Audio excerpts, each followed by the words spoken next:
कांग्रेस नेता तहसीन पूनावाला ने ईवीएम पर राहुल खड़गे को दिखाया आईना।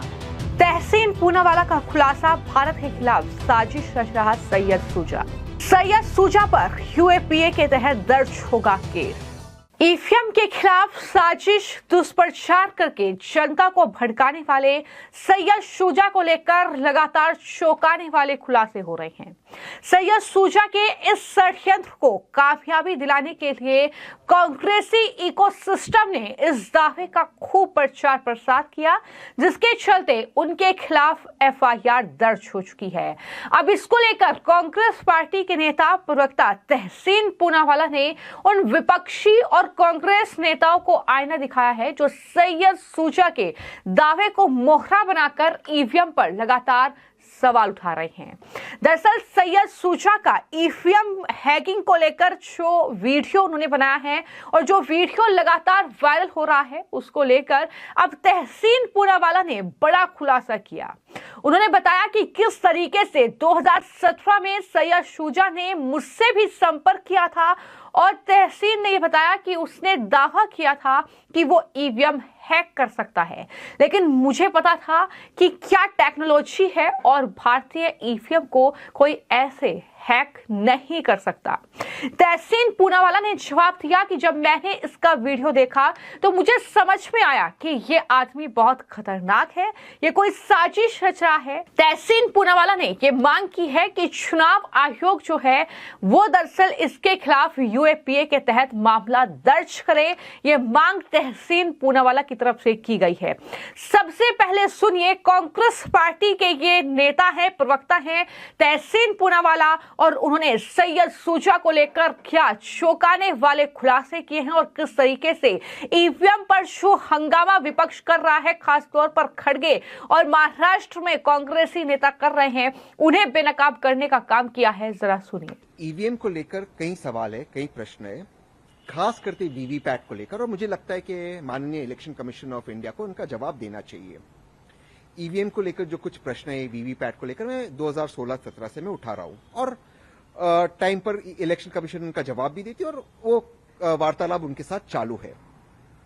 लेकिन ये जो सैयद सूजा साहब है, इनका मैंने वीडियो देखा, इन्होंने मुझे कांटेक्ट किया था 2017 में, जब इलेक्शन कमीशन ऑफ इंडिया ने वो हैकाथॉन का चैलेंज किया था। तो ये जनाब ने मुझे कांटेक्ट किया था और इन्होंने कहा था कि ये ईवीएम को हैक कर सकते हैं। तब मैंने इनसे सवाल पूछा कि आप ईवीएम को कैसे हैक करोगे, क्योंकि मुझे टेक्नोलॉजी समझ में आती। तो उन्होंने बताया कि फ्रीक्वेंसी के माध्यम से, मोबाइल फ्रीक्वेंसी के माध्यम से वे ईवीएम को हैक कर सकते हैं। ऑब्वियसली जैसे मैंने बताया, मुझे टेक्नोलॉजी समझ में आती है, मैं जानता हूं कि भारतीय ईवीएम वैसे हैक नहीं होता एक्सटर्नल डिवाइसेस से। तो मैंने उनसे कुछ और सवाल पूछा कि आप ये कैसे कर पाओगे। तो उन्होंने मुझे बताया कि वो इलेक्शन कमीशन ऑफ इंडिया में काम करते थे और 2014 में जो ईवीएम्स डिजाइन हुए, जिसके कारण वर्तमान प्रधानमंत्री नरेंद्र मोदी जी जीते, वो ईवीएम्स उन्होंने डिजाइन किया था। ऑब्वियसली ये बात मुझे में कोई सच्चाई नहीं लगी, तो मैंने बताया आपके पास कोई सबूत होगा इस बात का। तो उन्होंने कहा कि मेरे जितने भी मेरे साथ जो साथी काम करते थे सबको मार दिया गया, और ये बात गोपीनाथ मुंडे जी जानते थे और उनकी भी हत्या हो गई। तो ऑब्वियसली ये सारी बातों में कोई सच्चाई थी नहीं। मुझे लगा ये थोड़ा सा मेंटली डिस्टर्ब व्यक्ति है और मैंने उनसे कोई राब्ता नहीं बनाया। वो मुझसे रूबरू होने की कोशिश कर रहे थे, लेकिन मैंने उनसे कोई राब्ता नहीं बनाया। ये 50 से 100 करोड़ मांग रहे थे ईवीएम हैक करने के लिए। 2017 की बात कर रहा हूं। जब मैंने पूछा इतने पैसे का आप क्या करोगे, तो उन्होंने कहा कि देखिए, इजराइल हमारे ईवीएम्स को हैक कर रहा है, हमें इजराइल के खिलाफ लड़ना है। और वो लगातार पाकिस्तान और दाऊद इब्राहिम का नाम लेते थे, कहते थे कि मुल्क के बाहर है और दाऊद इब्राहिम के माध्यम से वो बाहर गए और वो उनको पनाह दे रहे। तो मुझे लगा ये थोड़ा सा डिस्टर्ब आदमी, मैंने इनसे कोई राब्ता नहीं रखा। उसके बाद लगातार पाकिस्तानी नंबर से कुछ 1-2 बार मुझे कॉल भी आया, मैंने इसकी कंप्लेन दिल्ली पुलिस में की थी। अब मैंने जब इनका वीडियो देखा, मुझे समझ में आया ये आदमी बहुत डेंजरस है, ये हमारे जमहूरियत, हमारे लोकतंत्र के लिए डेंजरस है। ये आदमी लगातार झूठ बोलता है, कोई मेंटली डिस्टर्ब नहीं, कोई षड्यंत्र कर रहा है। और इलेक्शन कमीशन ऑफ इंडिया से मेरी गुजारिश है कि इस पर यूएपीए का केस लगना चाहिए। देखिए, ईवीएम को लेकर मैं अब भी कहता हूं बहुत सारे सवाल है और इलेक्शन कमीशन को उनका जवाब देना होगा, लेकिन ये जो व्यक्ति कर रहा है, इससे देश को नुकसान पहुंचेगा, हमारी जमहूरियत को नुकसान पहुंचेगा और इस पर यूएपीए का केस लगना चाहिए। तो सैयद शुजा वो शख्स है जिसने 2019 में भी ईवीएम हैकिंग को लेकर दावा किया था।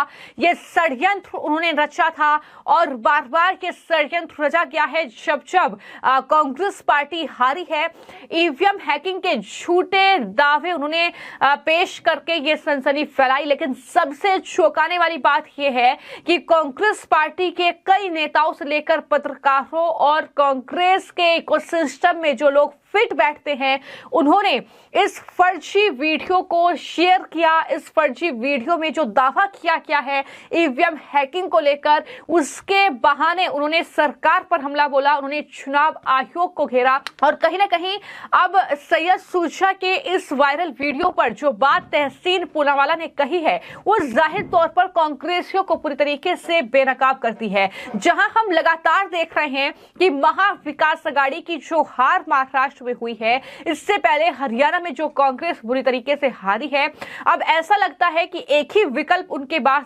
बचा है। भी कोई चुनाव हारो तो ईवीएम पर ठीकरा फोड़ दो हार का, और यही तस्वीर महाराष्ट्र में भी देखने को मिली। तमाम बड़े नेता लगातार ईवीएम पर दोष बढ़ रहे हैं, लेकिन इन सब के बीच पी चिदम्बरम की बात करना भी यहां पर जरूरी है। कांग्रेस के दिग्गज नेता हैं और यूपीए के शासन में मंत्री भी रहे हैं।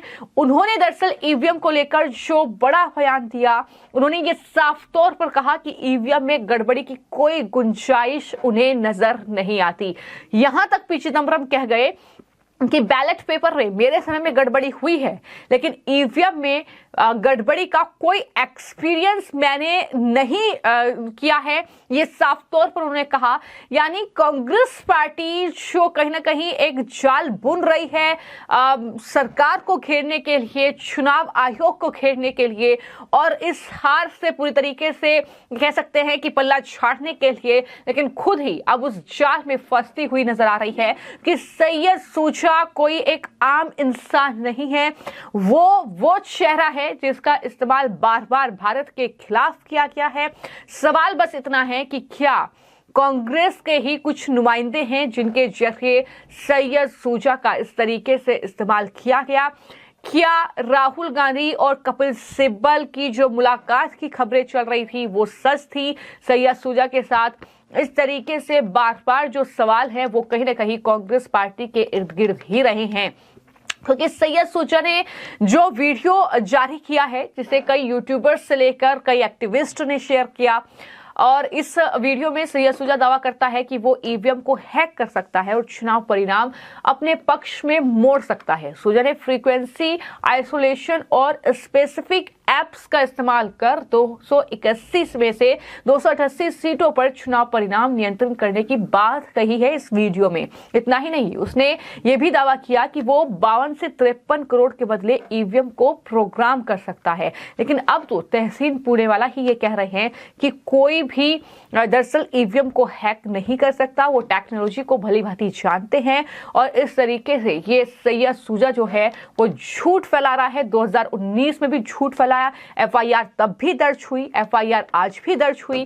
कांग्रेस और शुजा के संबंधों को लेकर लगातार सवाल उठते रहे हैं। जिस तरीके से कांग्रेस नेता कपिल सिब्बल के कार्यक्रम में भी सैयद शुजा मौजूद थे, तो इस तरीके से लगातार अब कांग्रेस पार्टी इस पूरे मामले में बुरी तरीके से फंसती हुई नजर आ रही है।